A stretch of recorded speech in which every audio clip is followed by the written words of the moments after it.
Welcome to East Meets West. You know him as the host of the podcast Talking Politics and Religion Without Killing Each Other, and the second most important person from Freehold, New Jersey, ladies and gentlemen, Mr. Corey Nathan. He is the 7-time Emmy-winning broadcast journalist. Soon to be, I think you got an 8 in you just for doing this show, Rick. Wow. Garcia, born and raised in beautiful Los Angeles. We got an exciting show planned for us today. We do. Coming up a little later, we're going to double team SNY host Gary Apple, and he's going to talk. I had to do this for you, my friend. I worry about your health sometimes, and I want you to be more even keeled about your Mets. So we had to bring on an expert, and Gary Apple's going to join us a little bit later on. Oh, it's going to be a bright, sunshiny season, let alone day. Let's do it. Okay, I'm trying to get you to calm down a little bit on that. Hey, speaking of your Mets, one of your Mets players will pitch in the championship of the World Baseball Classic. Some might say the U.S. got in through the back door. I mean, they lost during pool play to Italy, of all teams, which then proceeded to trash talk them. But they managed to get through. They got past, I thought the two best teams were Japan and Dominican Republic. Japan was upset, and the USA team beat Dominican. And so it winds up being the U.S. and Venezuela in the championship. Now, do you care any more about this World Baseball Classic, Corey, than you did going into it? Here's what I care about, and I'm knocking on wood as I say it. I care that our young stud is coming back with his arm ready to roll and win all kinds of awards for how wonderful of a season he's going to pitch for us. Let him just come back healthy. That's what I care about. Nolan McLean, of course. Well, so World Baseball Classic will be in the rear view mirror, and then we can talk about real baseball, right? As we're around the corner from when the season gets underway. In the meantime, are you ready for a little March Madness? Do you go mad this time of year? Are you a March Madness guy? Yes or no? Well, I'm super excited this year because I am not typically a rooting for teams that perpetually win, but the one team that I, for some reason, started rooting for about 20 years ago is Duke. And Duke being the number one seed and the number one out of the number ones. I will say, though, that of the 4 brackets, Duke's got a pretty rough road ahead, potentially. They might end up facing St. John's if they both make it to the Sweet 16. And then they got UConn. Yeah, UConn if they coming. Make it to the Elite 8. Man, that's a tough bracket. And it's always so hard to predict where the upsets are going to be. The thing about Duke is they had a little bit of trouble down the stretch. They weren't they would blow out a team and then they'd have a struggle in another game. And so it's they were missing 2 of their star players. They were missing 2 of their starters, in particular in Ngungba. He really has a big presence down low, but you have to overcome those things, right? Yeah, you got to overcome those things. One of the teams that could be a little bit of a sleeper who tends to play well against the highly seeded teams, UCLA, the local team, but they had 2 of their players get hurt during their conference tournament, which to me, conference tournaments, that's crazy. You don't need conference tournaments. What do you play the season for? Well, the season means nothing, I guess, because you're going to have a conference tournament anyway. What's the point of that? That makes me nuts. And so they had a couple of players go down in the tournament, and they would have to face it if they do win their first game, probably UConn. So I'm with you. I think the top 4 seeds look pretty good. Duke, UConn, Arizona, Purdue. I'm a little mixed on.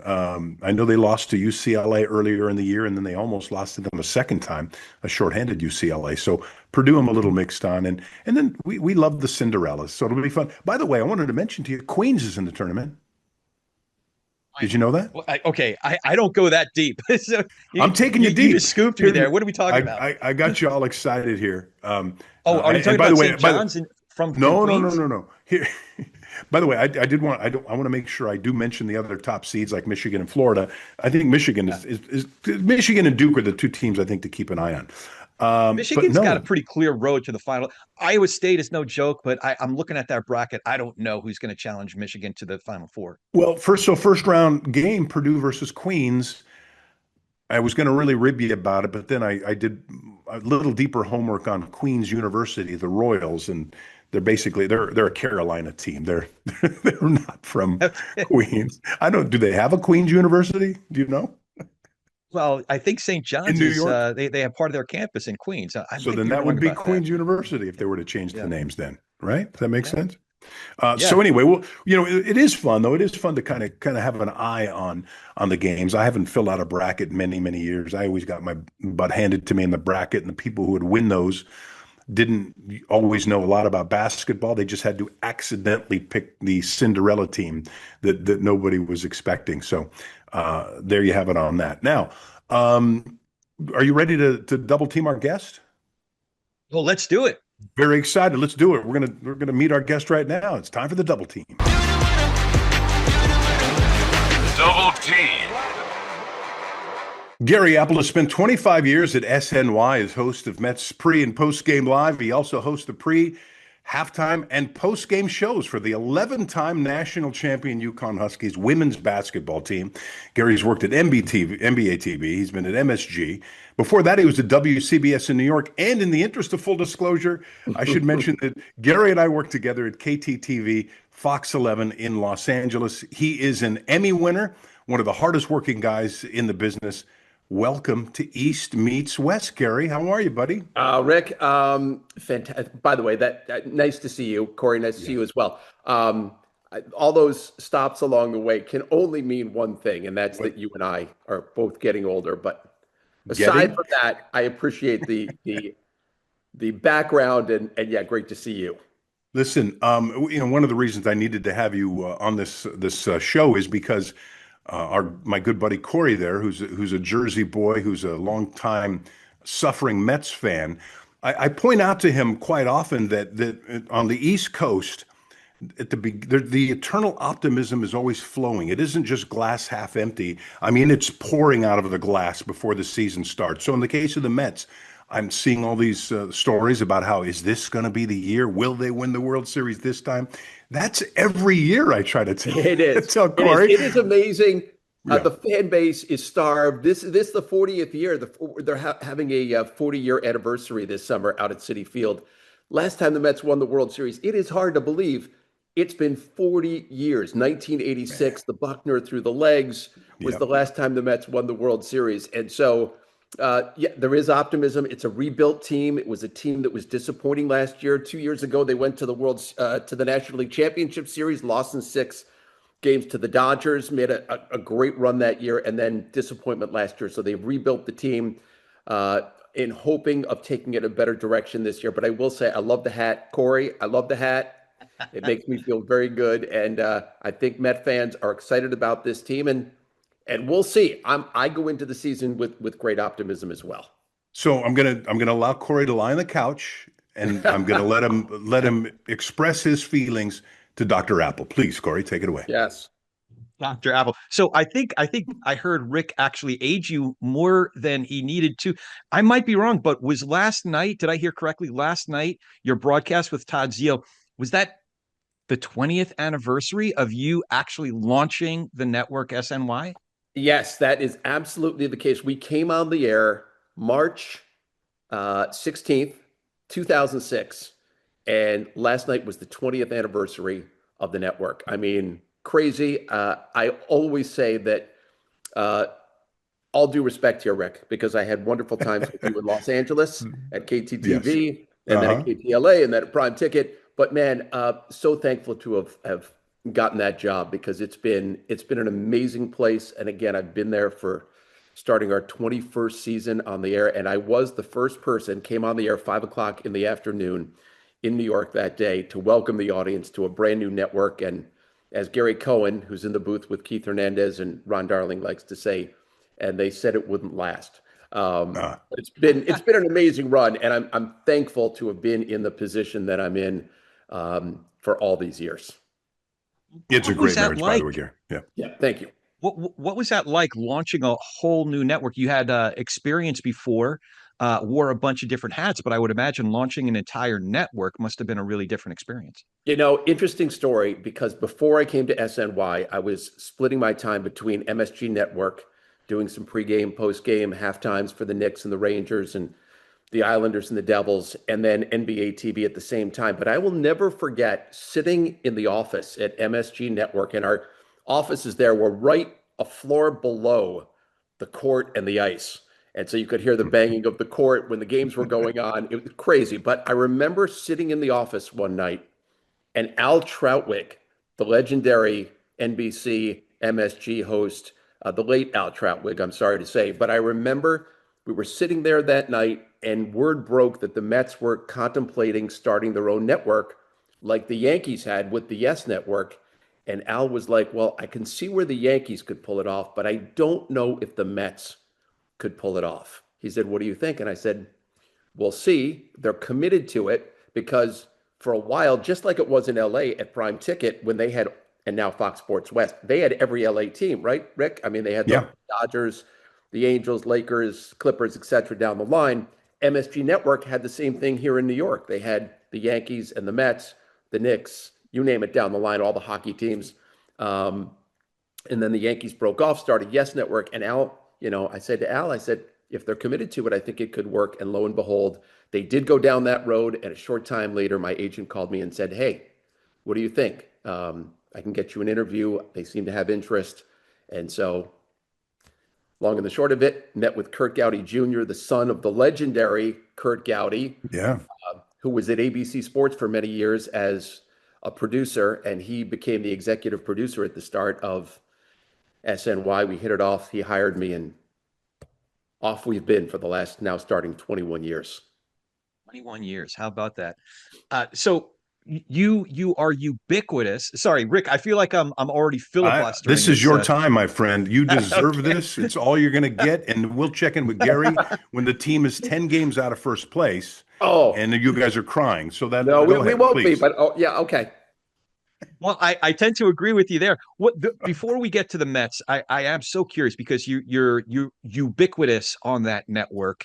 I'm curious how different your preparation is. Well, as mentioned, you did the broadcast with Todd Zeal last night, but you do pre and post game. How different is the preparation for the different types of roles that you play on the network?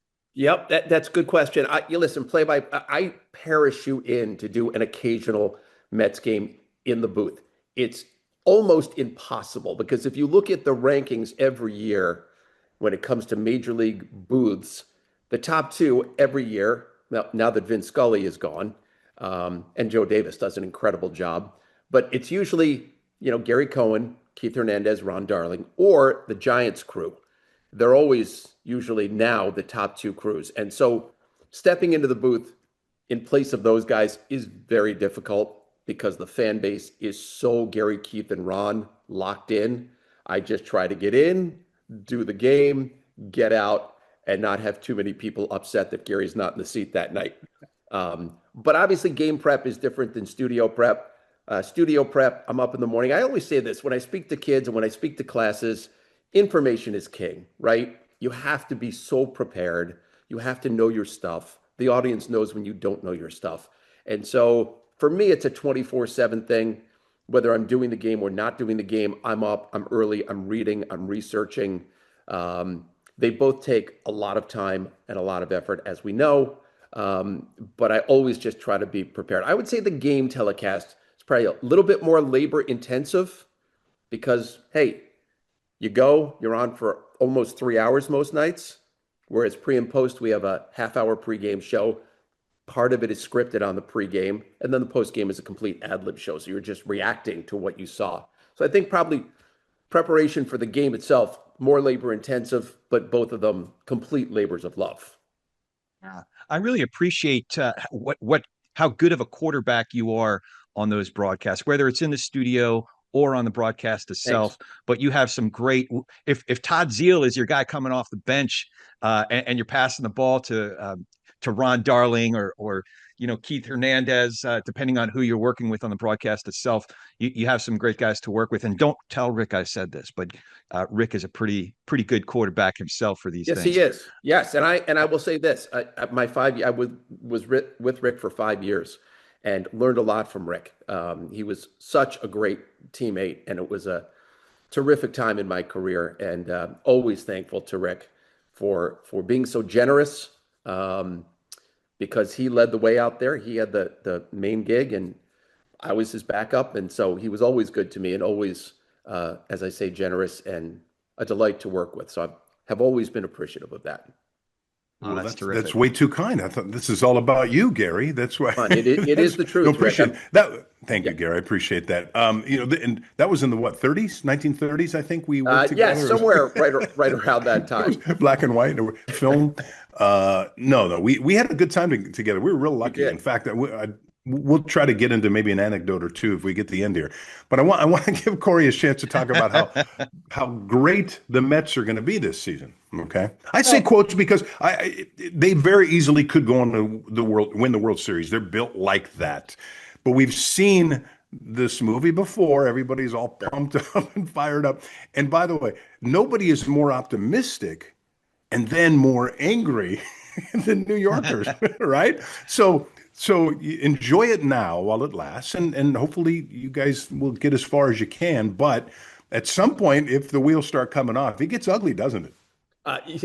Of course it does. I mean, listen, it's funny. I had a conversation this week with Bo Bichette, who signed that 3-year, $126 million deal with the Mets. He came over from Toronto. Obviously, what an epic World Series last year, the Blue Jays and the Dodgers. But he said to me, he said, listen, I know what I signed up for in New York. He said, I know I'm going to get booed. He said, but I've just told myself I can't let it affect my performance on the field. And I said to him, it's just part of the deal. And there's no maliciousness behind it. The fans just want to win so bad. If you want to go to a place where the fans adore you and never boo you and always cheer you, even if you're 25 games out of first place, I always say go to St. Louis, which is where I work. Go to St. Louis. Yeah. Yes, which is where Toronto, I worked before I came to Los Angeles.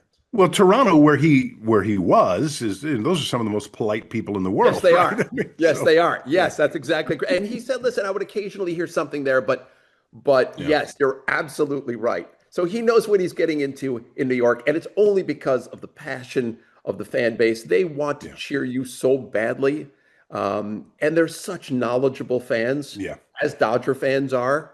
Not as much, Gary. I gotta cut you off there because I've often said I think that the East Coast fans, as rough as they are in Philadelphia, as tough as they can be in New York, they're fair, right? I believe they're fair, and they're the kind of fans I've sat next to them at games in Los Angeles, where if Matthew Stafford throws a bullet for a touchdown, they'll say, "Man, that was a great pass." They're not ripping your team. They like good play. They like guys who hustle. I'll leave it at that. No, you're right about that.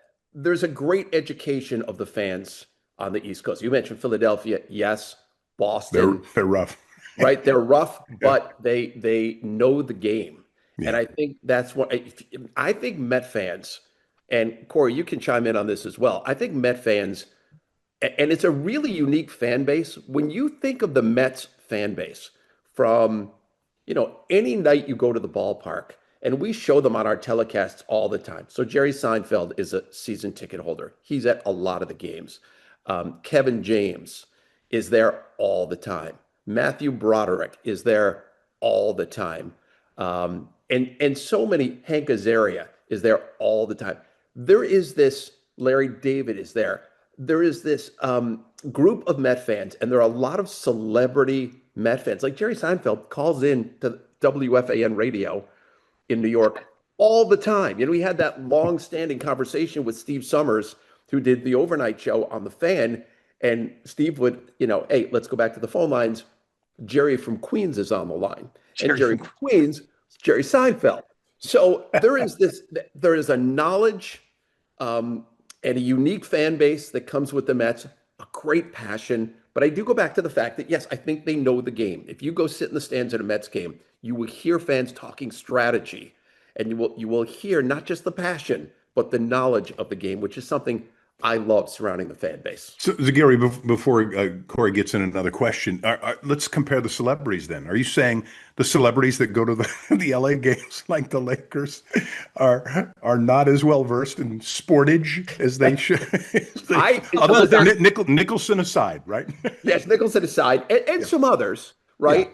Yeah. But listen, as we both know, like when remember? an LA team gets hot, all of a sudden, everybody comes out of the woodwork. Come out.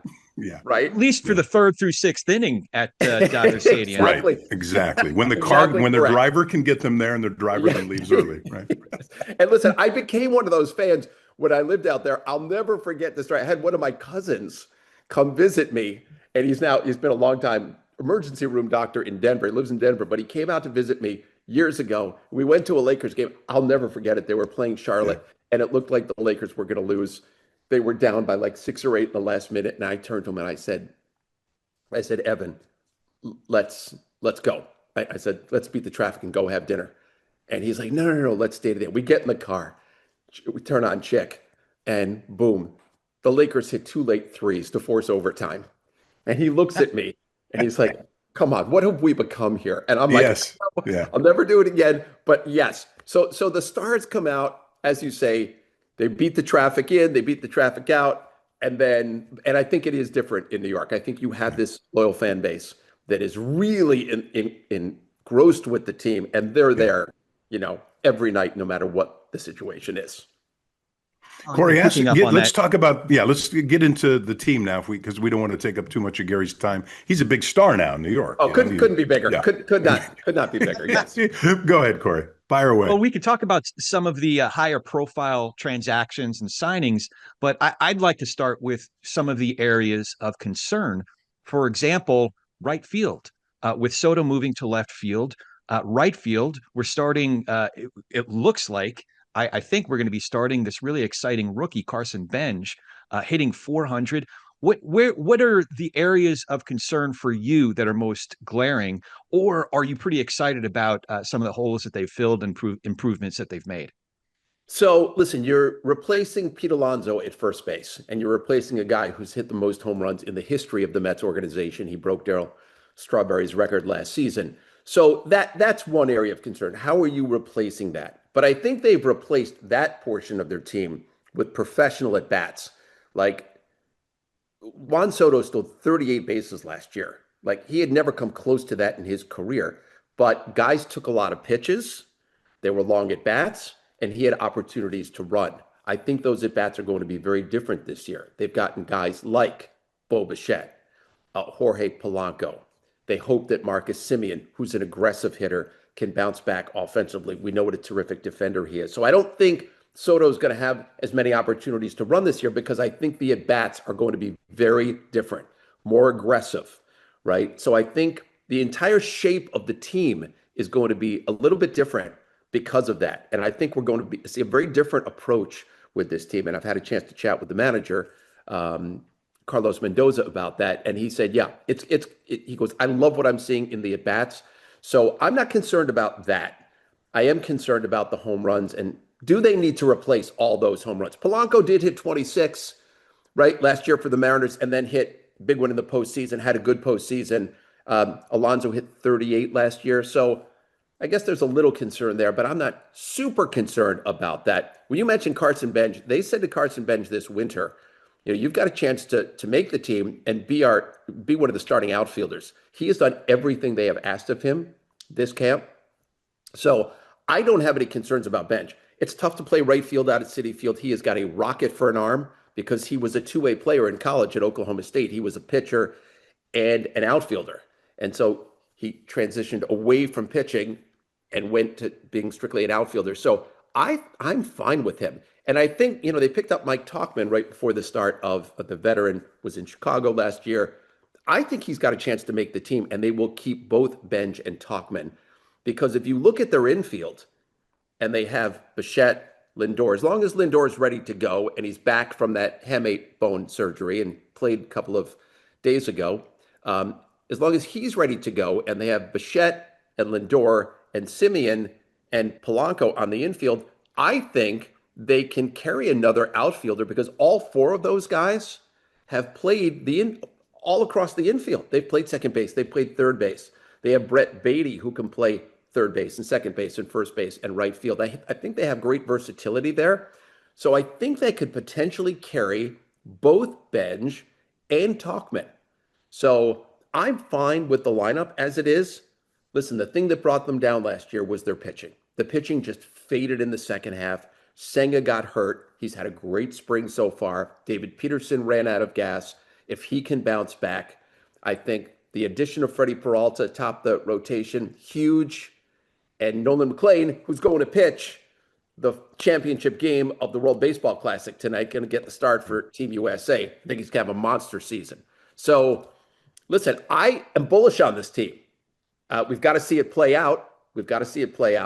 But I don't have huge concerns. I think they are a legit contender in the National League. So speaking of the pitching, in particular, the starting pitching, most of the staff looks pretty good. Have you had a chance to put eyes on Sean Manaea? That's the one starter that I've seen that's a little concerning. That is the one concern. I would say his velocity has been down so far this spring, averaging about 89 miles per hour on the fastball. Your hope is, the hope is certainly that it's spring training and he's trying to get back to where he was. He was so good 2 years ago. He was the breakout in that rotation for the Mets. Was not very good last year. He battled injury, had the oblique injury that kept him out for a long time. He had loose bodies in his elbow that he had removed. So you're right. That's the one concern at the moment. He is pitching tonight against the Marlins here in Jupiter, Florida. But they have depth in the rotation. They have 5 guys besides him, and they have 2 really good young pitchers who they've sent down. But Jonah Tong, I think, is going to be a star. And Christian Scott, I think, has a chance to be a legitimate middle-of-the-rotation guy. So they have depth. The hope is that Manaea does bounce back. But I'm not overly concerned. They have 5 other guys, if they're healthy, and then depth down in the minors. So we'll see. Scott's velocity looked pretty good. He gave up a long ball. So he did. A spring appearance. Now, the bullpen, I could be wrong, but it looks pretty stacked. If the last guy that might make it is arguably a future Hall of Famer, and that's Craig Kimbrell, I might be wrong, but that bullpen looks pretty stacked. I think it will be good. Bullpens are so fluid. I mean, the Mets used so many pitchers last year. The Mets used, and I think it was a major league record, they used 46 pitchers last season. It was a revolving door back and forth from AAA from a lot of guys, and injuries a part of that. But listen, as Edwin Diaz comes to the Dodgers, that's Edwin who? Edwin yeah, who? Exactly. I don't know. Exactly. And listen, I like Edwin, and it was interesting that he made that move. But I see why guys go to the Dodgers. The organization is so well run, as is the Mets organization. I mean, 2 of the most flush with cash organizations in all of baseball, right? I see why I had no problem with him making that decision. I thought it was surprising. But they went out and they got Devin Williams, and they got, Luke Weaver from the Yankees, and they have terrific left-handers, and Brooks Raley, and when A.J. Minter comes back from the injury that he suffered last year, I think the bullpen's going to be fine. Devin Williams is a key to that. He can't be the guy that he was last year with the Yankees. He's got to be the guy he was in Milwaukee. If he can be that guy, I think they'll be fine. I do think he's got one of the best named pitches in all of baseball. That changeup, the air bender. Are there many better nicknames for a pitch than the air bender? So they have one guy on the staff who throws the air bender, and then Kodai Senga, who we didn't mention, who's had a great spring so far. And if he can bounce back, that will be huge. But he's got the ghost fork. So they have the ghost fork and the air bender. And I spoke to Luke Weaver in the clubhouse yesterday. I said, we need to nickname, and I brought it up on the telecast with Keith Hernandez on Sunday. We need to call your changeup the Dream Weaver. Of course. And so, a little cheesy. I get it, but, we'll see. Makes perfect sense. Corey, look at your list there. Throw out your last best Mets question. And then I want to pick Gary's brain on some other non-Mets stuff. So I'm just thinking out loud right now, but you brought up the bullpen. It seems to me that David Stearns approaches a season in several parts. We're all putting a lot of emphasis on who's going to be on the roster opening day. But it seems to me, observing him pretty closely over the last couple of seasons, that he approaches it in several parts where the first month or two, he's really assessing the roster. And then sometime around Memorial Day, early June, they're starting to lock in.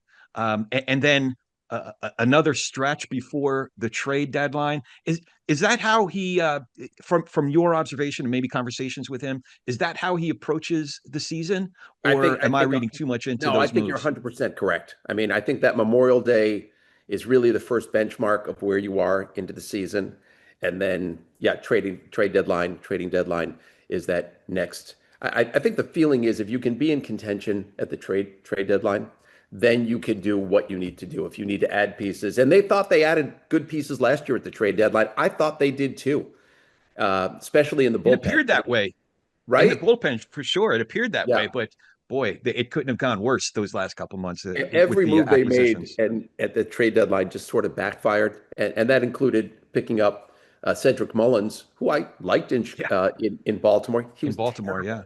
He was awful with the Mets. So it was a confluence of things that just went wrong last year that ended up dooming the Mets. But I think you're right. Yeah, that's how David looks at it. And you want to be on the opening day roster, but if you're not, it's a really long season. It's a really long season. And I think sometimes we do get caught up with who's going to make the team out of camp. And is Carson Bench going to be there on opening day? It matters, but I'm not sure how much it matters at the end of the day. Yeah, you're right. And we haven't even gotten into the. Go ahead, Rick. Sorry. No, finish. We haven't even gotten into some of the exciting players coming up. In addition to Carson Bench and Nolan McLean, you mentioned Jonah Tong, but there's some others that we saw this spring. The kid who stole, I forgot his name off the top of my head, the kid who stole 70 bases last year, future center fielder, I believe. There's some exciting guys coming out. You're talking about AJ Ewing? AJ Ewing, there you go. Yeah, they love AJ Ewing. He's going to be on the radar. He might get up at some point this season. Not out of the question. He's on the cusp. He had a really good camp before they sent him down. I think one of the things when Steve Cohen bought the team 5 years ago, I think this is the start of his 6th season, and then eventually brought in David Stearns, their goal was to consistently build an organization that from the bottom up had this sort of prospect list and just a strong infrastructure, which I'm not sure the Mets had in the past, but I think they've now built that really strong infrastructure so that they have one of the best farm systems in baseball. And it's exciting. People love prospects. People love homegrown talent. That's like a big thing all across baseball. And so I think that's one of the biggest improvements that Steve Cohen has implemented since he's taken over, and really wholesale changes to the organization. And the Mets should be a team that's in contention every year. They've got one of the richest owners, if not the richest single owner in baseball. They should be in the playoffs, and he knows it, every single year, and be in contention to win the World Series every year. Corey, you feel better? Well, I'm feeling great. You're on the couch. You feel better? Then let me get in the final question regarding the Mets and Major League Baseball. Gary, who's the team to beat? Who's everybody chasing? There's any question. I mean, the Dodgers are the team to beat. All right, I mean, just check. Time defending champs. Just checking. Right. Oh yeah, no, that I'm realistic to know. I hear all this wonderful optimism over the Mets pitching staff. Have you guys checked the Dodgers pitching staff yet lately? Listen, so much of it comes down to the fact. I'm just saying. Yeah, no, the Dodgers have won 2 consecutive World Series. Yeah. They built themselves an incredible organization. They're doing everything right. They're the team to beat. You've got to beat you got to knock off the Dodgers. Are there teams that I think can potentially do that? Yes. Do I think the Mets are one of those teams? Yes. Let's think about this for 1 second. Yes, the Dodgers won the World Series last year. They came this close to losing the World Series. Last 2 years they came this close. Remember the Yankees game 2 years? Yes. The 2 World Series. Really questionable fly ball that was that play right at the very end. Yeah. Right. It reminded me of the Buckner play. How I was just going to say, listen, it's just get into the playoffs. Yeah. Because once you get in, all bets are off, right? It's like, okay, you're going in hot? Is your pitching hot? Is your bullpen work? Like, I just think you just need to get in, and then you've got a shot. Yeah, health. It's about health, and there's a lot of luck, as we know from covering these things. Your pitcher, your Mets pitcher, you talked about him, McLean, right? Yes. He's going to be pitching in the WBC. I can't remember if you were covering those early WBCs with me, Gary, because I know that I covered some of those that took place out at Dodger Stadium, it was kind of a little bit of a trip because the fan I think I was covering the Japan South Korea game. And the fans, they just chant the entire game. It's like one long chant, almost like soccer, right? Completely different than the way our American baseball fans follow games. How closely do you follow the WBC? Is it a little too gimmicky, in your opinion, that some players want to play in it, others really don't? I don't know that our best players are in it every year. What are your thoughts on the WBC? I know Corey's not a huge fan, but what do you think? Yeah, it's funny because I asked Keith Hernandez in the booth the other day. I said, "Do you watch?" He goes, "Haven't watched 1 second of it." Now here's a guy like one of the greatest first basemen in the game. No interest in it whatsoever. Yeah. I do like it. I think you want to grow the game to the younger fan, and you want to grow the game internationally. Right. And that is, to me, what the WBC can do for the game. I mean, as you say, it's like going to an international soccer match. Like there's singing, there's chanting, and I do think there's something really special about it. Am I watching every inning of every game and every pitch? No, that I'm not doing. But am I interested in it? Yes. Do I watch some of it? Absolutely. Do I love to see the pride these guys take in playing for their home countries? I will say this, and again, Nolan McLean is going to pitch the championship game for the U.S. He's going to get the start. I think I read he's going to be capped at about 75 pitches. But the Mets manager, Carlos Mendoza, said yesterday with sort of a smile on his face, he said, really excited for Nolan. We hold our breath. Yes, as they all do, right? Yes. Right. And that's the problem. Like I go back to Edwin Diaz. Yep. He lost an entire season celebrating on the mound after a game in the WBC. And so you just cross your fingers that your guys don't get hurt. They come back to camp healthy. And so I think there's that whole element of it. But as far as the tournament itself and what it brings to the game and sort of the spirit that the younger fans like with that, I like it. So again, I know not everybody does, but I do. I mean, for me, I prefer the Olympics to the WBC. Yeah, and some guys feel the same way. And the players will tell you they'd much rather play in the Olympics. Yes, the Bryce opportunity Harper said that the other day. Yeah, to win a gold medal, the opportunity to represent your country in that setting makes a little more sense to me. I get why baseball's doing it. It's kind of been hit and miss for them. But we'll see. Corey, I know you said you're not a big fan, partly because I think of what happened to Diaz, right? Well, that's part of it. I mean, I see Nolan McLean. He's pitching at a tick or two above what he was pitching even at the end of last year. So I'm not just concerned about, heaven forbid something happens in the game today, but he could very easily hit a dead arm period sometime around the middle of June. Yeah, I just want to see this kid hitting on all cylinders throughout the entire season. DeRosa said something on an interview. I think I heard it yesterday, the day before. It was just a throwaway line, but it made a heck of a lot more sense to me. The idea that maybe the WBC shifts gears and instead of an all-star game in early to mid-July, that they extend that break to more like 2 weeks. And the WBC is like the four, what do they have it in the NHL? The Four Nations tournament, where it's condensed to a 2-week period in the middle of the season. I think it'd be less risk to the athlete's health. I think I'd be more of a fan if that was the format. But it just gives me so much concern, especially about a kid with so much promise like Nolan McLean hitting on all cylinders right out of the gate before he's had proper time to ramp up into the season. Yeah, I will say this. I get that 100%. I will say I watched Clay Holmes, who pitched well in the WBC before he left to come back to the Mets. He came to camp like ready to start the season. And I think some of the guys take that mindset that, okay, I'm not coming in to start spring training, but if I'm going to partake in the WBC, I need to really come in like at a different level. Now, I didn't necessarily see that with McLean. Maybe he did, but I certainly saw it with Clay Holmes. So I think certain guys take that approach so that they are really prepared for the WBC.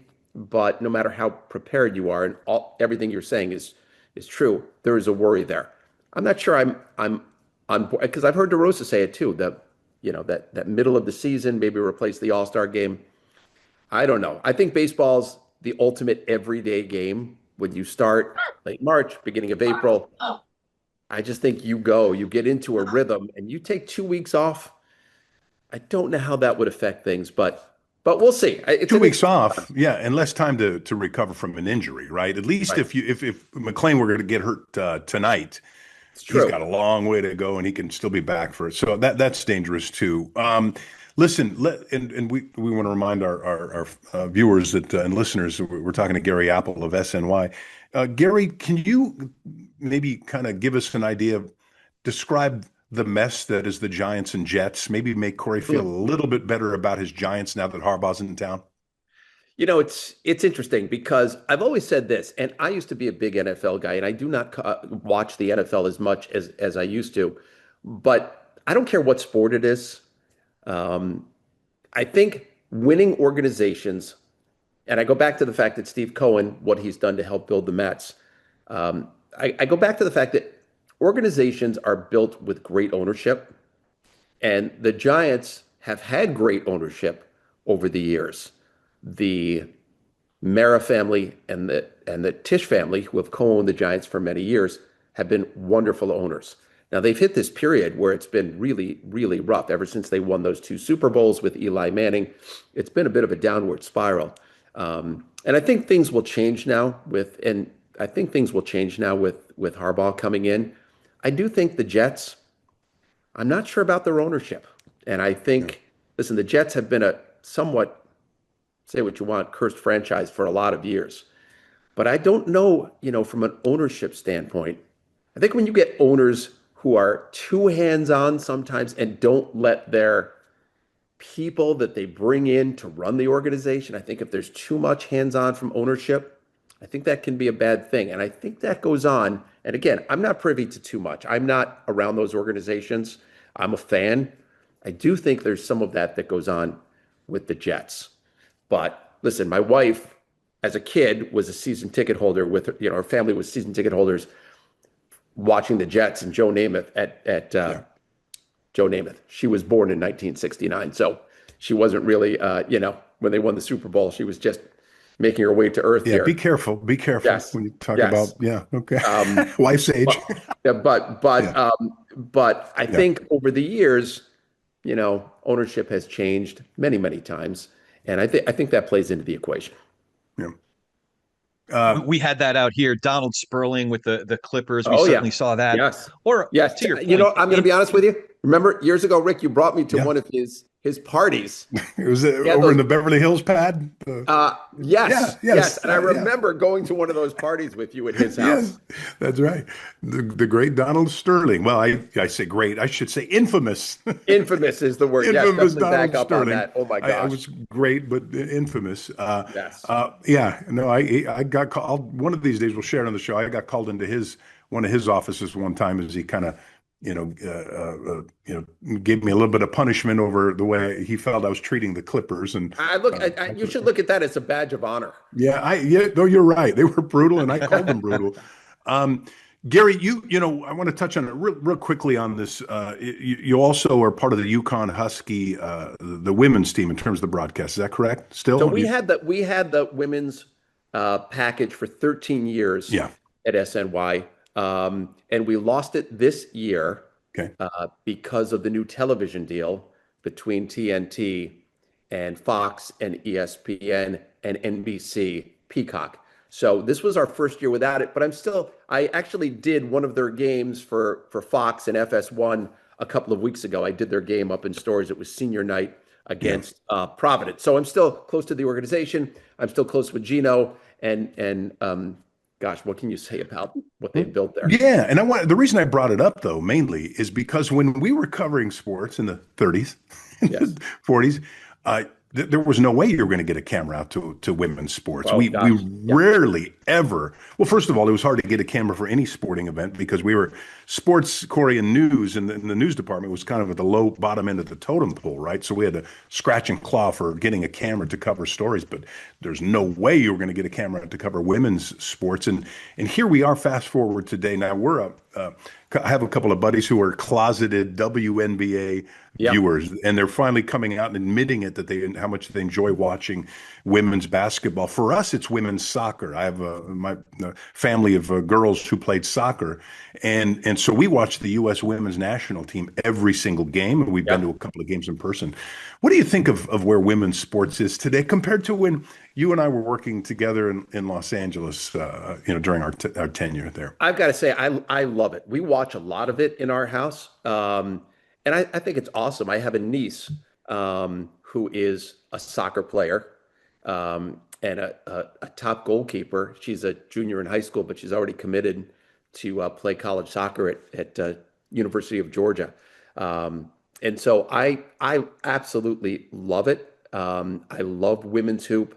I always say this about women's basketball, that the men's game is above the rim, and the women's game, they play below the rim for the most part. And so the games are very different. And I just watch UConn play basketball, and when they're playing at their highest level, it's like poetry. I mean, Gino Auriemma is a maestro. And having had a daughter that just graduated from UCLA, I've been very tuned in on their women's basketball program. Great basketball. Yeah. Yes. Corey Close has done such an amazing job with that program. I love her. I've heard her stories talking about, the impact John Wooden had on her. Mm-hmm. And when she first came to UCLA, and Steve Lavin, I think, don't quote me on that, but went over to meet, maybe it wasn't Steve, I'm not sure who it was, but went over to meet John Wooden, and then began weekly meetings with John Wooden. And so I love her. I love what she's done with that UCLA women's program. I think it's going to be fascinating this year. I mean, I love college hoop, and so I'm looking very forward to the men's tournament, but I'm looking forward to the women's tournament as well. I think UConn and UCLA are the two best teams this year. I hope they meet in the finals.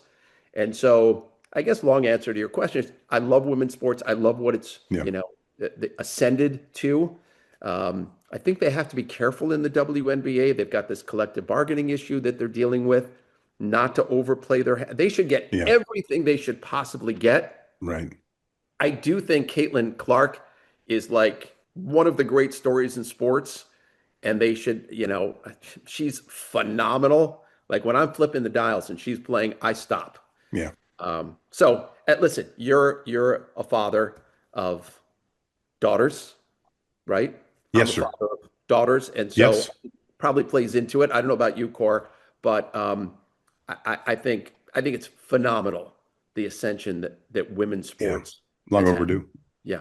Yep. Absolutely. Wanted to ask you then, and Corey can chime in obviously anytime he wants to. He's all of a sudden gotten shy. How does this happen to somebody from New Jersey? All of a sudden. But I'll give him. Listen, a couple of rapid fire things, and then we have to let you go, Gary. And we'll have you on again, and I'll remind Corey that he can ask his 1,000 more questions when we have you on next time. Name an athlete that yelled at you. I'll give you one of mine. You give me. Maybe you never were yelled at by anybody, or anybody who gave you a hard time as a professional athlete? Yes, I can. Keith Hernandez, isn't it? One is always stuck with me. I will never forget years ago when I was working at WCBS in New York, and I was working with Warner Wolf, the legendary great Warner Wolf. Right. Let's go to the videotape.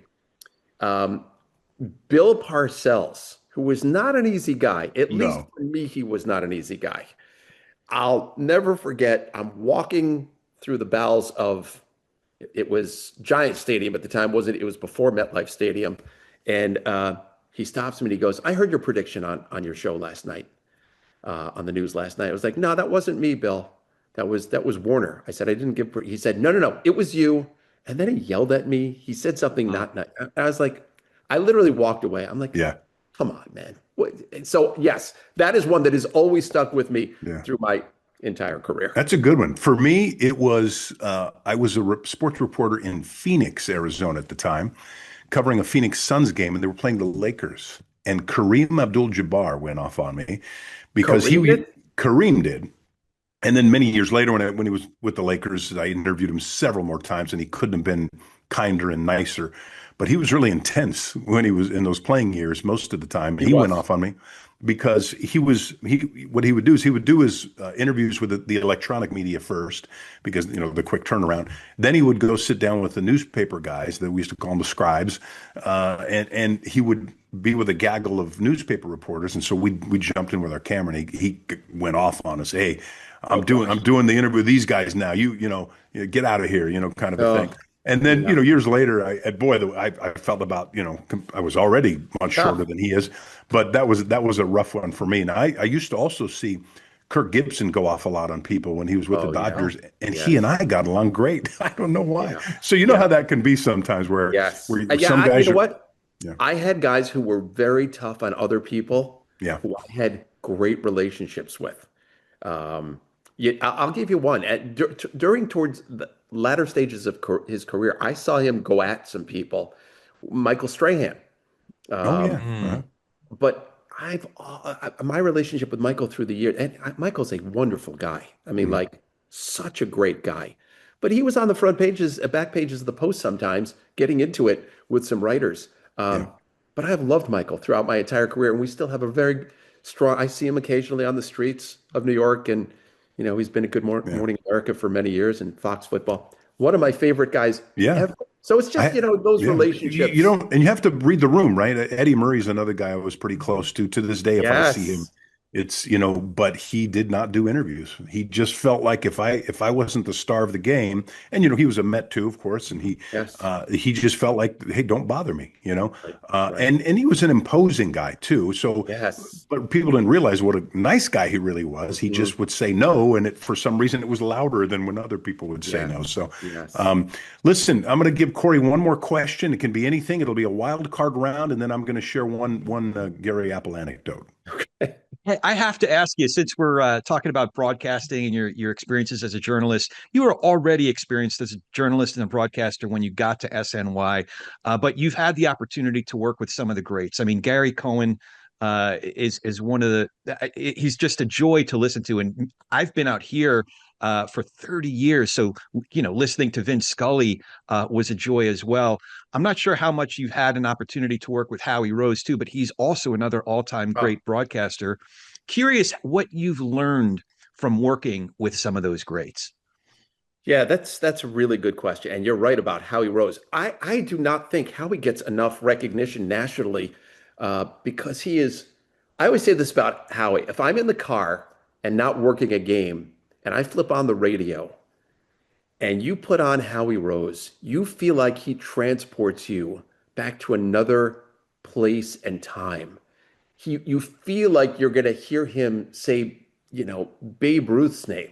He just has that sort of, it's summertime, the air is warm, and they become your friends in the summer.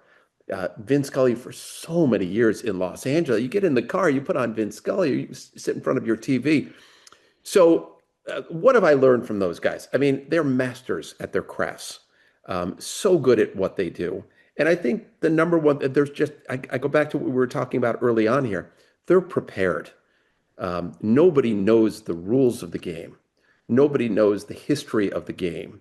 Nobody knows the ins and outs of the game, the strategy of the game any better than they do. And that's something I think I've taken from those guys is know the rules, know the strategies, watch and listen and read as much as you possibly can. Because if you go into a broadcast really confident that you know your stuff, I think that comes out on the air. I think there's no trepidation. I think you're ready to do the broadcast.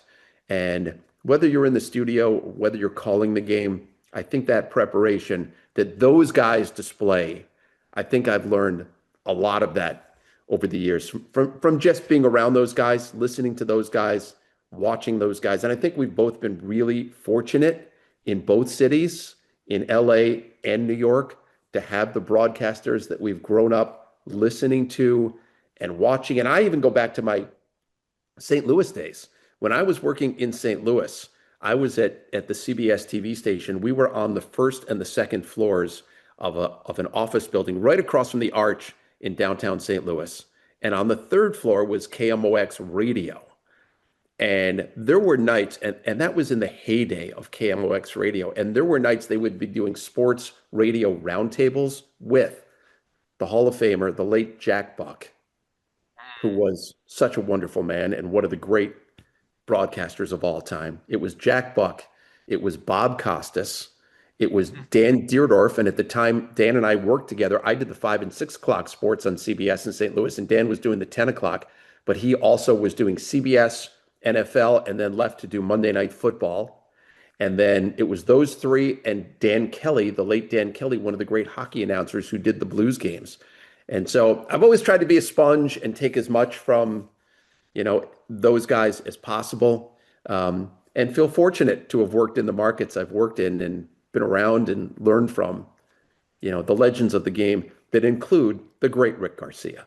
Gary Apple, I got to tell you, and then we'll just leave our folks. This has been a great conversation. We really appreciate it. And we'll have you on again. We'll see maybe the midway point of the baseball season, see how the Mets are doing at that point. But I've been so lucky to have worked with you over those years that we did. But yeah. I got to tell you, I mentioned Corey, one of the hardest working guys, and Gary always has been. He's such a hard worker. And when we work together, but I will tell you also, Gary enjoys being on television. And especially in those early days, fair, right? Yes. Fair oh, gosh. And so Gary would come in because he was anchoring the weekend sports and I was doing the weeknight sports. And so he would only fill in if I was on vacation. And I was never sick. I just never called. In those days when nobody ever called out sick, you weren't really allowed to. Right. But he would walk in the door. Gary would walk in the door. Ricker. He'd like to call me Ricker. He'd say, Ricker, you're looking a little pale today. You want me to fill in tonight? You want to just take the 10 off? And I think we were doing one show at the time, right, Gary? But my favorite story that one of our old bosses, Jose Rios, loves to tell the story. True story. I have an arrhythmia, so I have an irregular heartbeat, which I didn't know until it struck me in our sports office one day. And I was going to do the show that night, and Gary was working on doing some reporting that day. And all of a sudden, the heart starts to skip a beat a little bit. It just all of a sudden pauses, and I'm losing my breath, and I'm turning red. And one of the camera guys was up there, shooting the breeze with us. Everybody hung out in sports because that was where it was fun. And he looks at me and goes, "Are you all right?" And I said, "I don't know, man. I think I'm about to pass out here. I'm real scared, Gary walks over, and he doesn't put a defibrillator on me. He's not doing chest compressions. He said, "Ricker, should I get a tie?" I don't remember that story, but it does not. Should I get my tie? Well, here's what I'll tell you. It gets told over and over and over. Oh, gosh. There I am on the practical. I did go to the hospital, by the way. So Gary did need to get his tie. Oh, my gosh. But listen, we grew up doing it. We did. Right? The one phrase, and things have changed, obviously, over the years. But we do have a joke in our office in New York.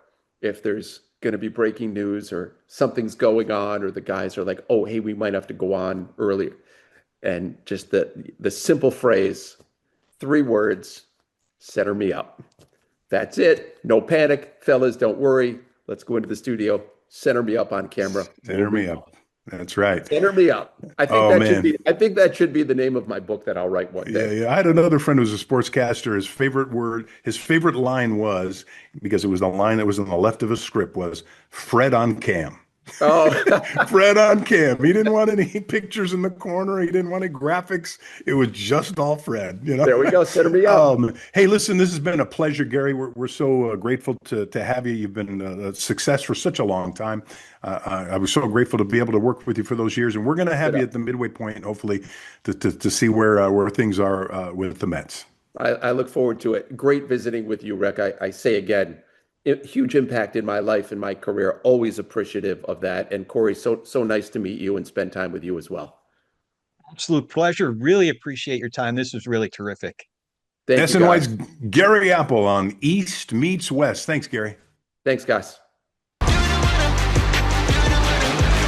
Double team. Boy, I love Gary. I miss working with him. We were couple of young punks in Los Angeles, Corey, having a good time in Los Angeles, one of the great television markets, period. And so happy for him that he's having a good time out there in New York, in the Big Apple, being successful. And I hope this will make you feel okay about your Mets, but keep things in perspective. Oh, that was a real treat, and it just makes me eager for the beginning of the season that much more. Yeah. The story about you having a little, a skip in the heartbeat there. The only thing that would have made that story better is if Gary asked to take your tie off of you to go on the air. If I had passed, would that make the story more interesting? The great, love that great story, and a lot of our colleagues who were part of that, who witnessed that, got a kick out of that, and still share that story today. And he just was such a hard worker and loved sitting on the set every chance. He couldn't wait for me to go on vacation, so that worked out well. You ready to pop that culture? Let's pop that culture. Do it. All right, you heard about the big explosion that was Bam Adebayo scoring 83 points to move into the second all-time, 83 points in one game for the Miami Heat. Did that against the Washington Wizards. A lot of controversy involved in that because they were feeding the ball into him, when he had four guys covering him so that they could get him the record, beating up on poor Washington. So some people were like, okay, you playing for the record, rather than pull the guy out and give him rest. 83 points surpassed Kobe Bryant in the number 2 position for most points in the game. Kobe had an 81-point performance. And some might say that they were feeding the ball to Kobe a lot in that game too, because I think that was his retirement season. So, some controversy there. What I want to talk to you about is not, whether they should or should not have done it, but the title that he's at that any of these players would be after, if it's even possible, I don't think it'll ever be broken, as Wilt Chamberlain's 100 points in a game when he was with Philadelphia. I think that's going to be, to this day, is a record that will be stand for a long, long time. But let me just run a couple by you, and you tell me if you think these are going to be difficult ones to surpass, or if you think, we may see that record fall in a couple of years. Shohei Ohtani in 2024, 6 for 6, 3 home runs, 2 stolen bases, 10 RBIs, and against the Miami Marlins, put together one of the best hitting performances that we've ever seen.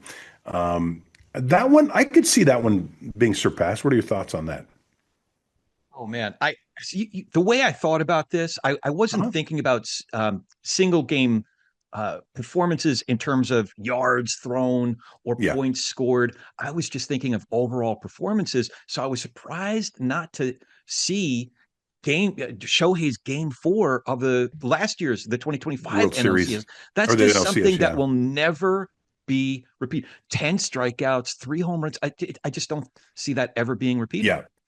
So that's a really good point. And so a pitching and a hitting performance in the same game.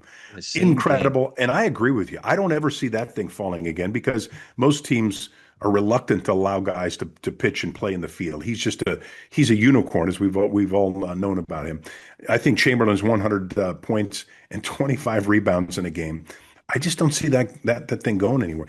And I didn't realize that Norm Van Brocklin in 1951 passed for 554 yards and 5 touchdowns, plus he ran for 1. I mean, 554 in 1951. How do you have time to fit all those yards in one game? But I thought you would have mentioned that one because you were there. You were already collecting your senior citizen card, and but I mean you don't think of passing eras until the Bill Walsh, Joe Montana years, right. But Van Brocklin did that as a member of the Los Angeles Rams at that time. I do remember, in fact, I was around covering this guy, Flipper Anderson. He had the 336 receiving yards and a touchdown against the New Orleans Saints. 336 yards receiving. That's a pretty big one. I mean, that's going to be a tough one to big. Yeah. What surprised me about that one? How do you have over 300 yards receiving and only 1 touchdown? Good question. He did it all between yards on the field. He did it between the 20s, touchdown. I guess. Yeah. Adrian Peterson, 2007, 296 rushing yards and 3 touchdowns. He almost hit the 300 mark.